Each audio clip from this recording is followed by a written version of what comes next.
উত্তম চরিত্রের অধিকারী নবুয়তির পরে হয়েছেন, বরং আমার আপনার নবীর চরিত্র নবুয়তির আগেও যেমন পরেও তেমন। তবে তফাৎটা কি? একটা উদাহরণ দিলে বুঝতে সহজ হবে। মনে করেন আপনি সৌদি আরব থেকে একটা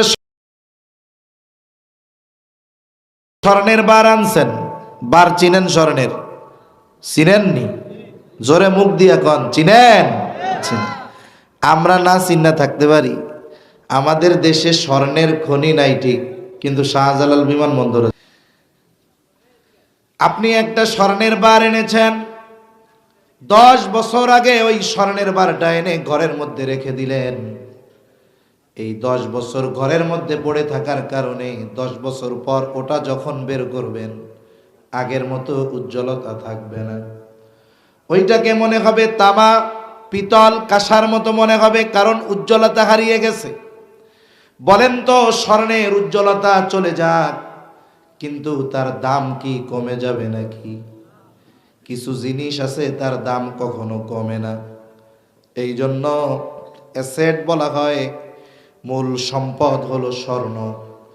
আজ থেকে 1000 টাকার মান 6 মাস আগে যা ছিল, 6 বছর আগে যা ছিল, ওই পরিমাণ স্বর্ণ যদি 1000 টাকার 6 মাস আগে কিনে রাখা হইতো, ঠিকই স্বর্ণের দাম ঠিক থাকতো। কিন্তু 1000 টাকার মান সময় গেছে আর কমে গেছে, ঠিক কিনা কন? এই জন্য টাকা কাগজের মান কমে, স্বর্ণের মান দাম কমে না। কারণ আন্তর্জাতিক বাজারে মুদ্রার মান নির্ভর করে স্বর্ণের দামের উপরে। এখন এই স্বর্ণ যদিও উজ্জ্বলতা হারিয়ে ফেলেছে, কিন্তু তার দাম কমে যায় নাই। আপনি স্বর্ণকারের কাছে নিয়ে যাবেন, একটু অ্যাসিড পানি দিয়ে পরিষ্কার করে দিলে আবার চকচকা হয়ে যাবে, ঠিক কিনা কন? এখন যদি উপমা দেই, বলে নবীজির নবুয়তির আগের চরিত্র স্বর্ণ, পরের চরিত্র স্বর্ণ। বলে তফাৎ কোথায়? বলে নবুয়তির আগে স্বর্ণের উজ্জ্বলতা কম, কিন্তু দাম কম নয়। বলে নবুয়তির দ্বারা আল্লাহ তাআলা ওই চরিত্রটাকে কুদরতি পানি দিয়া ধৌত করে দিয়েছেন। নবুয়তির পর এই চরিত্রের উজ্জ্বলতা আরো বেড়ে গেছে, যার কারণে নবুয়তির আগে নবীর চরিত্রে মুগ্ধ ছিল শুধু মক্কাবাসী, আর নবুয়তির পর নবীর চরিত্রে মুগ্ধ হয়ে গেছে গোটা বিশ্ববাসী। মা বুইসতু লিউতাম্মিমা মাকারিমাল আখলাক, أو كما قال النبي صلى الله عليه وسلم: صدق الله العلي العظيم وصدق رسوله النبي الكريم، ونحن على ذلك من الشاهدين والشاكرين، والحمد لله رب العالمين. سبحانك لا علم لنا إلا ما علمتنا إنك أنت العليم الحكيم. اللهم صل على محمد وعلى آل محمد كما صليت على إبراهيم وعلى آل إبراهيم إنك حميد مجيد.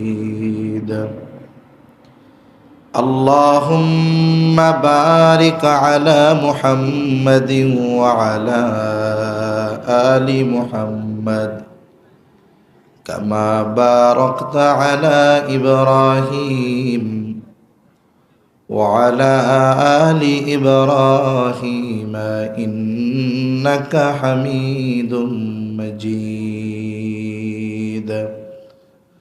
আল্লাহর মহব্বতে আমরা জবান খুলে একটু জিকির করি, লা ইলাহা ইল্লাল্লাহ।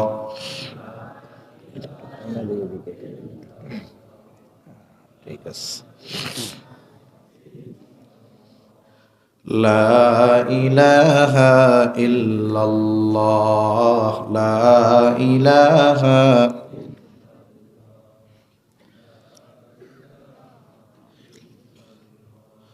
লা ইলাহা ইল্লাল্লাহু মুহাম্মাদুর রাসূলুল্লাহ সাল্লাল্লাহু আলাইহি ওয়াসাল্লাম। আলহামদুলিল্লাহ, ঐতিহ্যবাহী গাজীপুর সিটির অন্তর্গত বাকরাল আব্দুল হাকিম মাস্টার মদিনাতুল উলুম কওমি মাদ্রাসার হাফেজ ছাত্রদের দস্তরবন্দি উপলক্ষে 2 দিনব্যাপী নবম বার্ষিক ওয়াজ মাহফিল ও ইসলামী সাংস্কৃতিক সন্ধ্যা। আজকের এই ওয়াজ মাহফিলের সম্মানিত শ্রদ্ধেয় সভাপতি জনাব মোহাম্মদ আলফাজ উদ্দিন সোনামিয়া, সভাপতি বাকরাল জামে মসজিদ ও মাদ্রাসা, আমন্ত্রিত প্রধান অতিথি, বিশেষ অতিথিবৃন্দ সহ সম্মানিত শ্রদ্ধেয় উলামায়ে কেরাম, সামনে উপস্থিত মুরব্বিয়ানে কেরাম, সমবয়সী যুবক বন্ধু, স্নেহের ছোট ভাই, মাইকের আওয়াজ যত দূরে যায় নিজ নিজ স্থানে অবস্থানরতা সম্মানিতা শ্রদ্ধা মা ও বোন, দয়াময় আল্লাহ রাব্বুল আলামিনের দরবারে অগণিত শুকর যে মহান মালিক হায়াতে বরকত দিয়ে সুস্থ রেখে দীর্ঘ সময় পর্যন্ত বিজ্ঞ যোগ্য ওলামা হজরতদের জবান থেকে খুবই গুরুত্বপূর্ণ কথা আপনারা শ্রবণ করতেছিলেন। সেই ধারাবাহিকতায় কিছু দ্বীনি কথা মুযাকারা করবার লক্ষ্যে পবিত্র কোরআনুল কারীমের একটি আয়াত ও রাসূল আকরাম সাল্লাল্লাহু আলাইহি ওয়াসাল্লামের অগণিত হাদিস থেকে একটা হাদিস পাঠ করেছি। আল্লাহ তাআলার কাছে তৌফিক চাই, আল্লাহ তাআলা কিছু কথা আমাকে আপনাদের খেদমতে বলার সুযোগ করে দেন, যে কথাগুলো আমাদের সবার দুনিয়া এবং আখিরাতের জন্য কল্যাণকর হয়। সকলে বলি আমিন। সম্মানিত উপস্থিতি, 2 দিনব্যাপী এই আয়োজনের আজকে ওয়াজ মাহফিল, আগামীকাল সাংস্কৃতিক অনুষ্ঠান। যেহেতু শ্রোতা যারা আজকের আগামীকালকের শ্রোতাও তারা, সাথে সাথে হয়তো আরও কিছু ইসলামী সংস্কৃতি প্রেমী ব্যক্তিও আসবে, এজন্য রাত এমনিতেই অনেক, আর এর চেয়েও বেশি রাত করাও ঠিক হবে না। এজন্য আপনাদেরকে আমি বেশি সময় কষ্ট দিব না, কিন্তু অনুরোধ থাকবে এই অল্প সময় একটু ধৈর্যের সাথে বসে কথা শোনা যাবে তো ইনশাআল্লাহ। মনে করেন আপনারা যদি সবাই মিলে আমারে অনুরোধ করেন যে হুজুর এক কাজ করেন, আজকে একটু রাত 3টা পর্যন্ত ওয়াজ করেন, কাজ হবে? আপনারা সবাই বললেও আমি করব না। আবার আমিও যদি আপনাকে হাতবাই ধরে কই যে আজকে একটু রাত 3টা পর্যন্ত ওয়াজ করি, আপনারা বলেন হুজুর আপনি করেন, আমরা গেলাম। এজন্য আশা করি সহনীয় একটি সময় আপনাদের সাথে আলোচনা করব। সর্বসাকুল্য আমার ঘড়ির সময় 11টা 27। আমি চেষ্টা করব ইনশাআল্লাহ 1 ঘন্টার মধ্যে আলোচনা শেষ করে দেব ইনশাআল্লাহ। 1 ঘন্টা বসে থাকার মতো ধৈর্য কার নাই একটু হাত উঁচা করেন। সবার আছে আলহামদুলিল্লাহ, আল্লাহ কবুল করুক। সম্মানিত উপস্থিতি, যে আয়াতখানা আপনাদের খেদমতে তিলাওয়াত করেছি, আয়াতে কারীমার মধ্যে আল্লাহ সুবহানাহু ওয়া তাআলা মূলত রাসূল আকরাম সাল্লাল্লাহু আলাইহি ওয়াসাল্লামের আদর্শকে সার্বজনীন অনুসরণীয় আদর্শ হিসাবে অভিহিত করেছেন।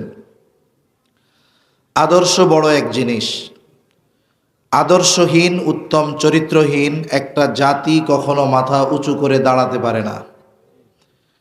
এই যে আজকে রাত 12টার পর থেকেই ইংরেজি হিসাবে 16 তারিখ, এই 16 তারিখ আমাদের বিজয় দিবস, লাখো শহীদের আত্মত্যাগের বিনিময়ে পাওয়া এই স্বাধীনতা, এবং এই স্বাধীনতা অর্জনে যারা প্রাণ দিয়েছেন 98% মুসলমান, ঠিক কিনা বলেন?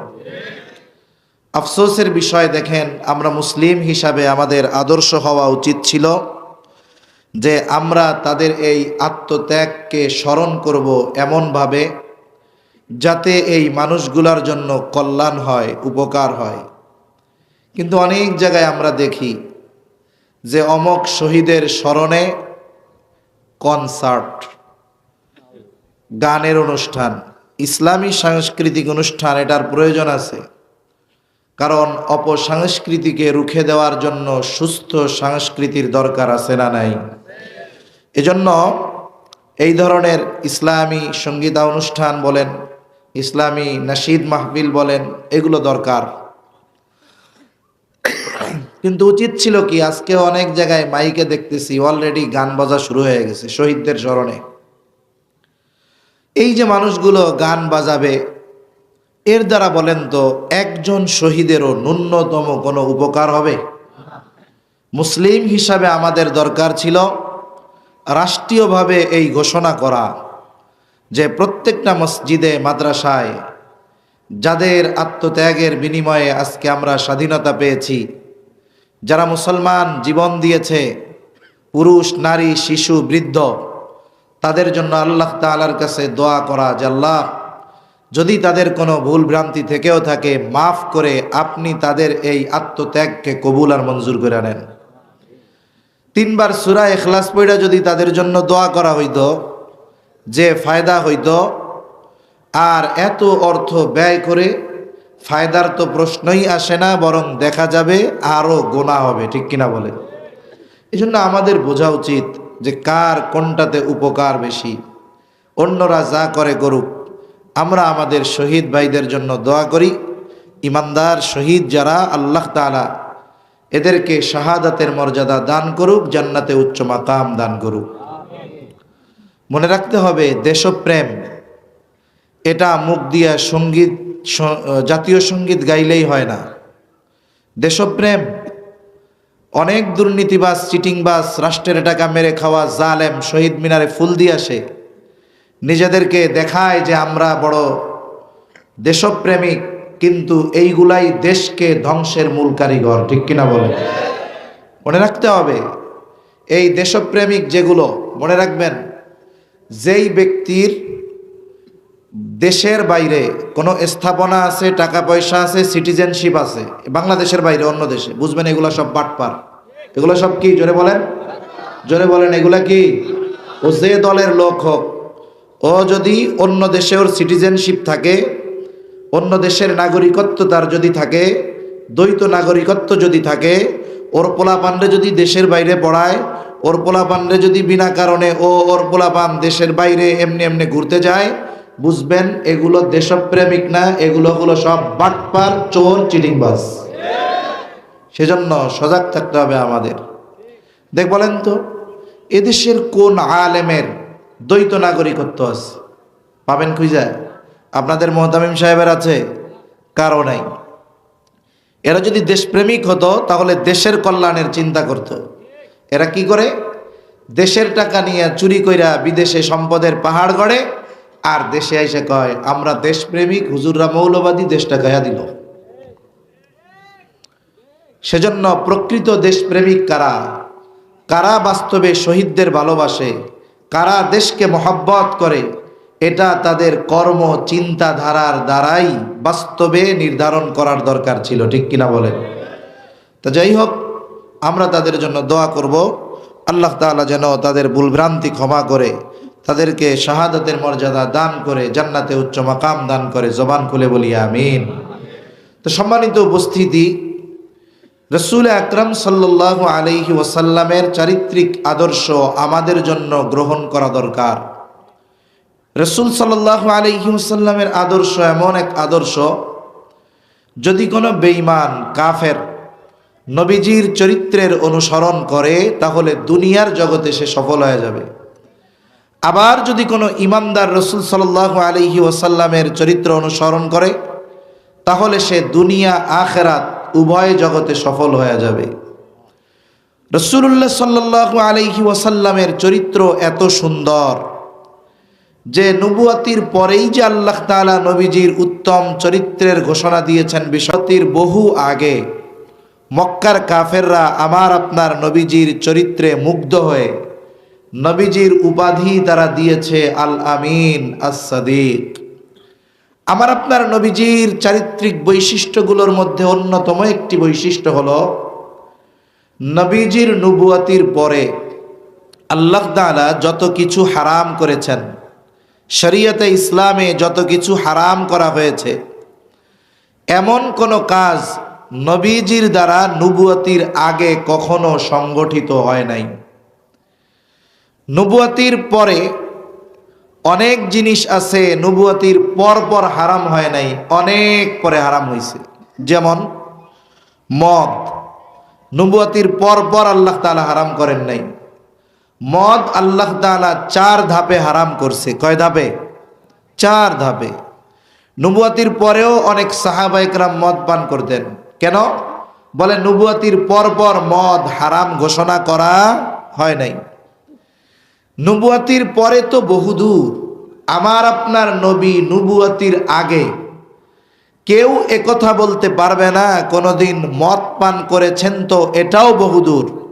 মদের মজলিসে বসেছেন, এটাও বহুদূর। মদ স্পর্শ করেছেন, এমনটাও নবীর ব্যাপারে কেউ বলতে পারবে না। আল্লাহ তাআলা নবুয়তির আগে ওই সমস্ত বিষয় থেকে নবীকে কেন হেফাজত করেছেন যে বিষয়গুলো নবুয়তির পরে হারাম করা হয়েছে? কেন? অনেক কারণের একটি কারণ হলো আমাদের সমাজে অনেক মানুষ আছে যে মানুষগুলো জীবনের একটা পর্যায়ে খুব খারাপ ছিল, কিন্তু ওই লোকটা আলহামদুলিল্লাহ দেখা যায় ওই লোকটা দাওয়াত ও তাবলীগে গিয়ে ভালো হয়ে গেছে। হতে পারে কি পারে না? লোকটা এক সময় নামাজ কালাম পড়তো না, মদ পান করতো, যুবক ইফটিজিং করতো, কিন্তু দিলের একটু পরিবর্তন হয়েছে। দাওয়াত ও তাবলীগের মেহনতে সময় লাগাইছে 4 মাস, এখন এমন ভালো হয়েছে যে 4 মাস আগে গেছিল দাড়ি ছাড়া, আসছে লম্বা দাড়ি নিয়া, গেছিল শর্ট জামা গায়ে দিয়া, আসছে লম্বা জামা গায়ে দিয়ে, গেছিল খালি মাথায়, আসছে পাগড়ি লাগায়া। বলেন তো 4 মাস আগে তার যে অবস্থা ছিল 4 মাস পরে সেই অবস্থা থাকবে? 4 মাস আগে সে যেই কাজগুলো করে মজা পাইতো, বলেন তো তাবলীগে 4 মাস সময় দিয়ে আসার পর এই ছেলেটা 4 মাস পরে ওই 4 মাস আগের কাজগুলো কি তার আর ভালো লাগবে? আর ভালো লাগবে না। বরং ওই কাজগুলো যদি কেউকে করতে দেখে তার আরো খারাপ লাগবে। মনে করেন ছেলেটা 4 মাস পরে বাড়িতে আসছে, আসার পরে সে দেখতেছে নামাজের জন্য মসজিদে যায়, মসজিদ দোকান পাড়ি দিয়ে যাইতে হয়। এখন দেখে বাজারে দোকানের মধ্যে যেই দোকানে সে আড্ডা মারত, বিড়ি সিগারেট খাইত, বৈশা বৈশা ইফটিজিং করত, দোকানটার দিকে তাকায় দেখে সব কিছু আছে, শুধু সে নাই। তার দিলের মধ্যে একটা চিন্তা আসছে, আরে কারণ আগে যে কাজ করতে তার ভালো লাগতো, এখন সেই কাজ কাউকে করতে দেখলেও তার ভালো লাগে না। সে মনে মনে চিন্তা করে, আহারে এই মানুষগুলোর সাথে জীবনে কত সময় কাটাইলাম, আল্লাহ তাআলার রহমতে আল্লাহ তাআলা আমাকে দ্বীনের পথে চলার সুযোগ যেহেতু দিয়েছেন, আমি একা কেন? এই মানুষগুলোকেও আমি চাই যে এরাও দ্বীনের পথে আসুক, এরাও মসজিদে যাক, নামাজি হোক। এই চিন্তা করে দোকানের সামনে দাঁড়িয়ে ও একটু ওয়াজ শুরু করছে। দোকানের সামনে দাঁড়িয়ে বলতেছে, ভাইয়েরা, বন্ধুরা, চাচারা, আল্লাহ তাআলা এ দুনিয়ায় আমাদেরকে খুব অল্প হায়াত দিয়ে পাঠিয়েছেন। হায়াত অল্প, তবে দাম অনেক বেশি। এই অল্প হায়াত কাজে লাগিয়ে কেউ অনন্তকালের জান্নাতের মালিক হবে, আবার কেউ এই অল্প হায়াতে ভোগবিলাস করে যা মন চায় তা করে জান্নাত হারিয়ে অনন্তকাল জাহান্নামের বাসিন্দা হবে। তা দেখেন, মৃত্যু তো যে কোনো সময় চলে আসতে পারে। আমরা তো ইমানদার, আল্লাহর নাফরমানি না কইরা আসেন, নামাজের সময় হয়েছে, আমরা সবাই নামাজে যাই। কথাগুলো কি ভালো না মন্দ? জোরে বলেন, ভালো না মন্দ? কিন্তু এই ভালো কথা কি সবার কাছে ভালো লাগবে নাকি? 2 গ্রুপ হয়ে যাবে। এক গ্রুপ বলবে হ্যাঁ কথা ঠিক, আর এক গ্রুপ মুখ একটা বেংসি মাইরা বলবে, ওরে বাবা, 2 দিনের বৈরাগী ভাতরে কয় অন্ন, 6 মাস আগে তোমার বিড়ি টানার ঠেলায় টেকা যায় নাই, আর এখন তুমি বুজুর্গ হইছো, আল্লাহ তোমারে হেদায়েত দিছে, আমাকেও যখন চাইবো তখন হেদায়েত দিব, তুমি তোমার পথ মাপো। এত কথা কইও না। এখন আমরা যা করতেছি 5 মাস আগে তুমিও করছো, তুমি ভালো হইছো, আল্লাহ চাইলে আমরাও ভালো হয়ে যাবো, যাও। এরকম বলার লোক আছে না নাই?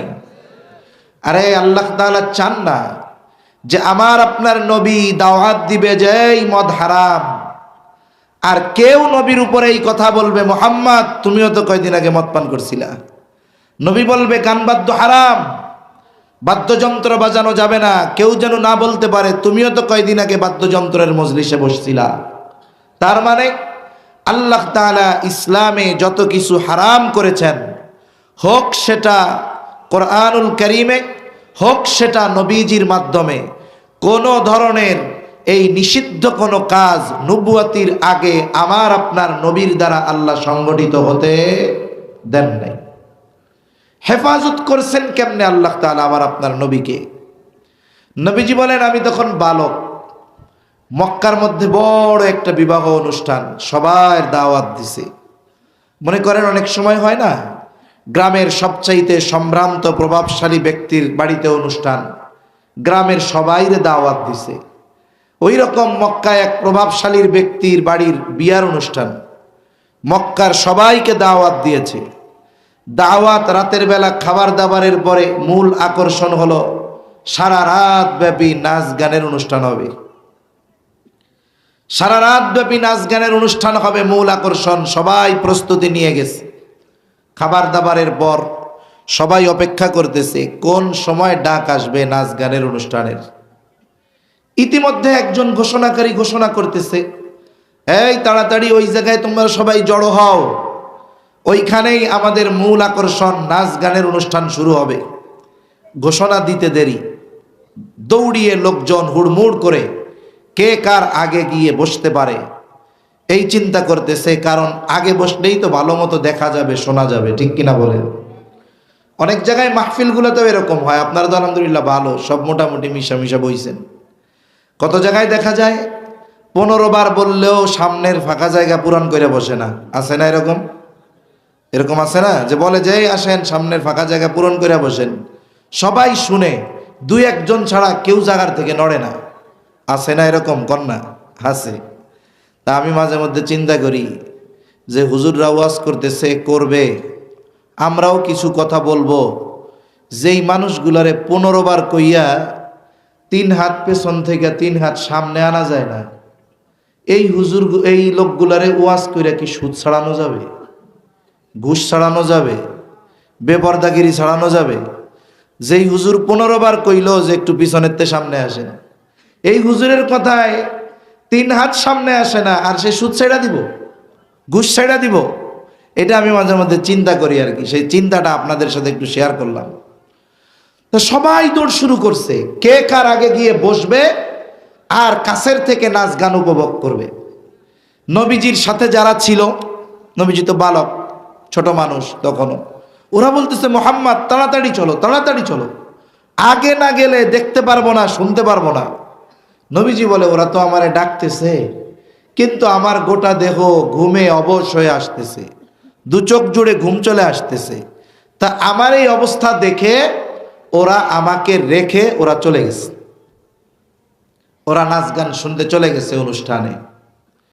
নবীজি বলেন, আমার 2 চোখ জুড়ে ঘুম, আমি প্রচন্ড ক্লান্ত, আমি গিয়ে বাড়ির এক পাশে ঘুমায়ে পড়লাম, শুয়ে পড়লাম। প্রচন্ড ঘুম, আমার কোনো খবর নাই। সারা রাত পার হয়ে গেছে, সূর্য উঠে গেছে, তখন পর্যন্ত আমার ঘুম ভাঙে নাই। যখন সূর্যের আলো আমার চোখের উপরে পড়েছে, আমার ঘুমটা ভেঙে গেল। আমি ঘুম থেকে উঠে দেখি কোথাও কেউ নাই। সাথে সাথে সারা রাত এই বাড়িতে কি হয়েছে তার কোনো আওয়াজ পর্যন্ত আমার কানে প্রবেশ করে নাই। হয়তো নবীজি যদি ওই গানের অনুষ্ঠানে থাকতেন, যখন নবীজি বলতেন এই ধরনের বাদ্যযন্ত্র বাজানো হারাম, হয়তো তখন কাফেররা বলতো, মুহাম্মদ তুমিও তো এক সময় এমনটা শুনেছ। এই কথা বলার সুযোগ পর্যন্ত কাফেরদেরকে আল্লাহ তাআলা দেন নাই। এই জন্য এটা ভাবার সুযোগ নাই যে নবী উত্তম চরিত্রের অধিকারী নবুয়তির পরে হয়েছেন, বরং আমার আপনার নবীর চরিত্র নবুয়তির আগেও যেমন পরেও তেমন। তবে তফাৎটা কি একটা উদাহরণ দিলে বুঝতে সহজ হবে। মনে করেন আপনি সৌদি আরব থেকে একটা স্বর্ণের বার আনছেন। বার চিনেন? স্বর্ণের চিনেননি? জোরে মুখ দিয়া কন চিনেন? চিনেন। আমরা না চিন্না থাকতে পারি, আমাদের দেশে স্বর্ণের খনি নাই ঠিক, কিন্তু শাহজালাল বিমানবন্দর। আপনি একটা স্বর্ণের বার এনেছেন, 10 বছর আগে ওই স্বর্ণের বারটা এনে ঘরের মধ্যে রেখে দিলেন।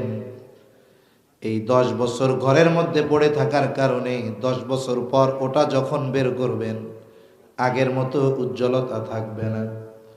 ওইটাকে মনে হবে তামা, পিতল, কাঁসার মতো মনে হবে, কারণ উজ্জ্বলতা হারিয়ে গেছে।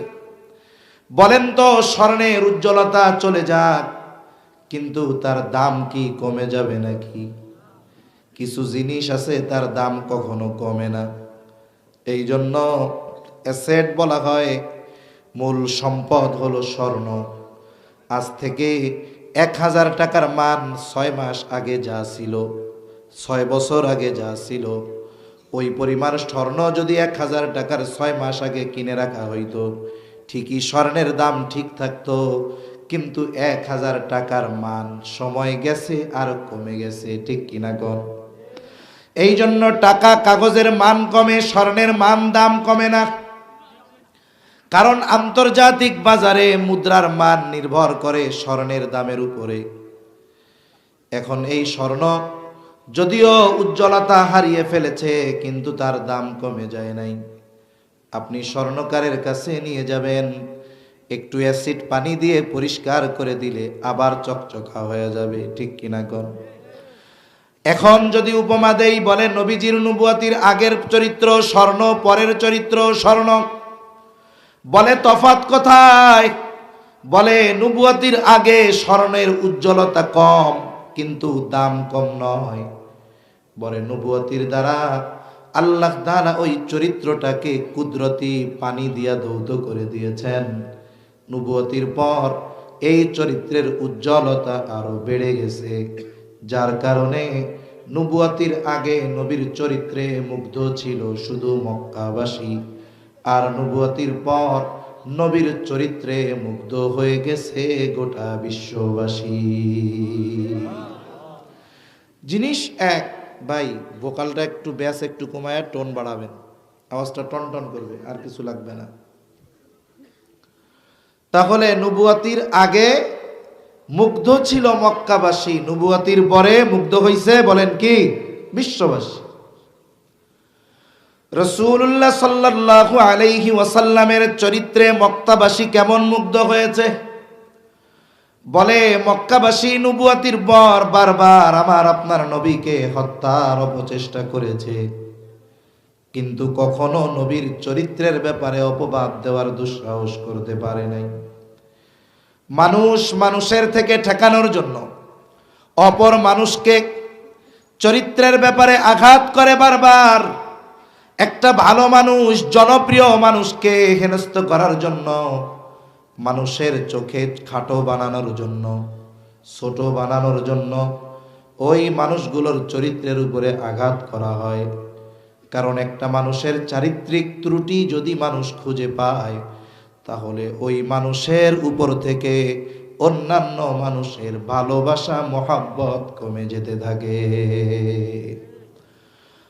মক্কার কাফেররা মানুষদেরকে নবীর থেকে ঠেকানোর জন্য নবীজির চারিত্রিক ব্যাপারে কখনো অপবাদ দেওয়ার দুঃসাহস করতে পারে নাই, বরং নবীর থেকে মানুষদেরকে ঠেকানোর জন্য তারা নবীজির ব্যাপারে 4টি শব্দ বেশি ব্যবহার করত।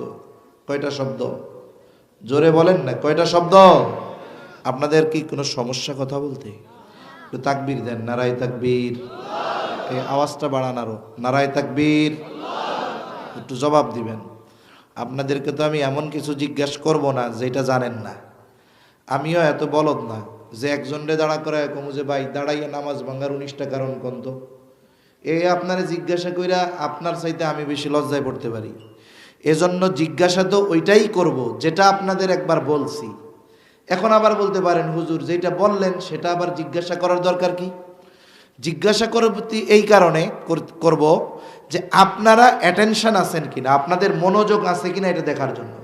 কিন্তু আপনারা যদি মুখ বন্ধ করে বসে থাকেন, কোন জেলার মানুষের মতো কইলাম না, বাংলাদেশে অনেক জেলা আছে যেসব জায়গায় ওয়াজ করতে গেলে মানুষজন অনেক, কিন্তু মনে হবে গোরস্থানে ওয়াজ করতেছি, কথাই কইতে চায় না, এইরকম বইয়া থাকে। তা আপনারা তো এক জায়গার লোক হবেন না, বিভিন্ন জায়গার লোক, ঠিক না? এজন্য সব ধরনের গুণে গুণান্বিত থাকবেন আপনারা, কিন্তু আপনাকে ভাবে মনে হইতেছে আপনারা বেশিরভাগ এই জেলার লোক। তাহলে এটা তো কাজ হইব না, এই যে ক্যামেরা চলতেছে না, এটা কাজ হইব? এইগুলো না থাকলে আমি কইতাম। তাহলে কাফেররা মানুষদেরকে নবীর থেকে ঠেকানোর জন্য কয়টা শব্দ ব্যবহার করতো নবীর ব্যাপারে? 4টা। নবীজি নবুয়ত পাওয়ার পরে গোপনে দাওয়াত দিয়েছেন 3 বছর। কয় বছর? 3 বছর। 3 বছর নবী গোপনে দাওয়াত দেবার পর আল্লাহ তাআলা ওহী নাজিল করে জানায়া দিলেন, ওয়া আনজির আশিরাতাকাল আকরাবিন। আল্লাহ রাব্বুল আলামিন বলেন, আর গোপনে দাওয়াত হবে না, আপনি আপনার পাড়া প্রতিবেশী আত্মীয় স্বজন যারা আছে তাদের সকলকে আপনি সতর্ক করেন, প্রকাশ্যভাবে সতর্ক করেন। নবীজি চাইলেন নবীজির এই দাওয়াত একত্রে নবীজি সকলের কাছে পৌঁছায়া দিবেন। তবে কেমনে? এখন তো আধুনিক জামানা, কেউ যদি চায় যে আমি আমার অবস্থাটা আমার বন্ধুদের সবাইকে জানায়া দিব, ফেসবুকের মধ্যে যদি একটা স্ট্যাটাস দিয়া দেয়, অন্যান্য বন্ধু তার সাথে যারা অ্যাড আছে, বলেন তো সবাই তার খবর জানতে পারে কি পারে না? সবাই তার খবর মুহূর্তের ভিতরে যায় না যায়? নবীজি চিন্তা করলেন সবার কাছে কেমনে দাওয়াত পৌঁছানো যায়। মক্কায় একটা পাহাড় আছে, নাম হলো আবু কুবাইস পাহাড়। এই পাহাড়ের একটা তাৎপর্য মক্কাবাসীর কাছে ছিল।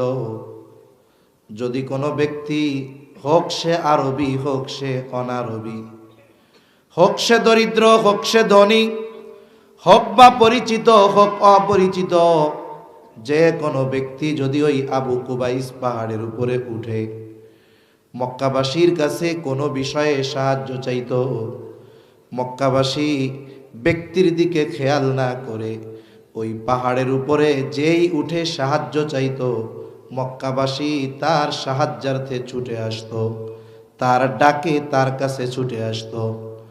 আমার আপনার নবী চিন্তা করলেন তিনি দাঁড়ায় যাবেন আবু কুবাইস পাহাড়ে। নবীজি উঠে গেলেন আবু কুবাইস পাহাড়ে। আর এক বর্ণনায় আসছে নবীজি উঠলেন সাফা পাহাড়ে। বিষয়টা মূলত এক, কারণ সাফা পাহাড়টাও আবু কুবাইস পাহাড়েরই একটা অংশ, এই জন্য বিষয় এক। বর্ণনায় শব্দ যদিও 2 রকম থাকে, এর মধ্যে কোনো মুখালাফাত নাই, দুটোই একই জিনিস। নবীজি উঠলেন সাফা পাহাড় বা আবু কুবাইস পাহাড়ে, আহ্বান করলেন, মক্কাবাসীকে ডাকলেন। যেইখানে একজন সাধারণ মানুষ উঠে মক্কাবাসীকে ডাক দিলে সবাই ছুটে আসে, আজকে ডেকেছে আল আমিন। দলে দলে সবাই ছুটে আসছে, পাহাড়ের পাদদেশে এসে হাজির। ও মুহাম্মদ, তুমি কেন আমাদেরকে ডেকেছো? কেন আমাদেরকে তুমি জমা করেছো? নবীজি এবার তাদেরকে বলতেছে, আমি যদি তোমাদেরকে এই খবর দেই, এই পাহাড়ের পেছন দিকে পাদদেশে অস্ত্র সহ একদল লোক তোমাদের উপরে আক্রমণ করার জন্য অপেক্ষা করতেছে, আকুনতুম মুসাদ্দিকিয়া, তোমরা কি আমার এই কথা বিশ্বাস করবা নাকি? নবীজি মক্কাবাসীকে প্রশ্ন করলেন। নবীজির এই কথার জবাবে উপস্থিত সকলে সমস্বরে জবাব দিল, মুহাম্মদ, কেন বিশ্বাস করব না? কারণ ইতিপূর্বে তুমি সর্বদাই সত্য কথা বলেছ, তুমি ইতিপূর্বে তোমাকে কখনো আমরা মিথ্যাবাদী পাই নাই।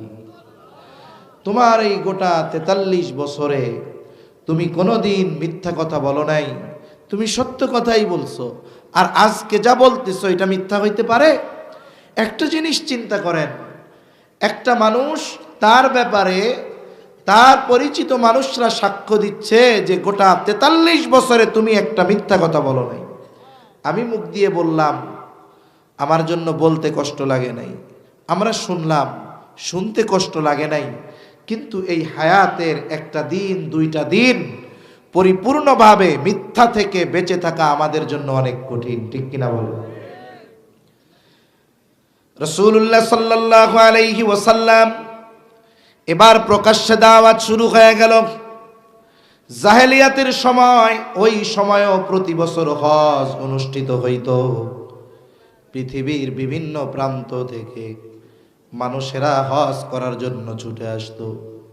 কাফেররা চিন্তা করতেছে, এই বছর পৃথিবীর বিভিন্ন প্রান্ত থেকে যেই মানুষগুলো হজে আসবে, মুহাম্মদ যদি দাওয়াত দিয়ে তাদেরকে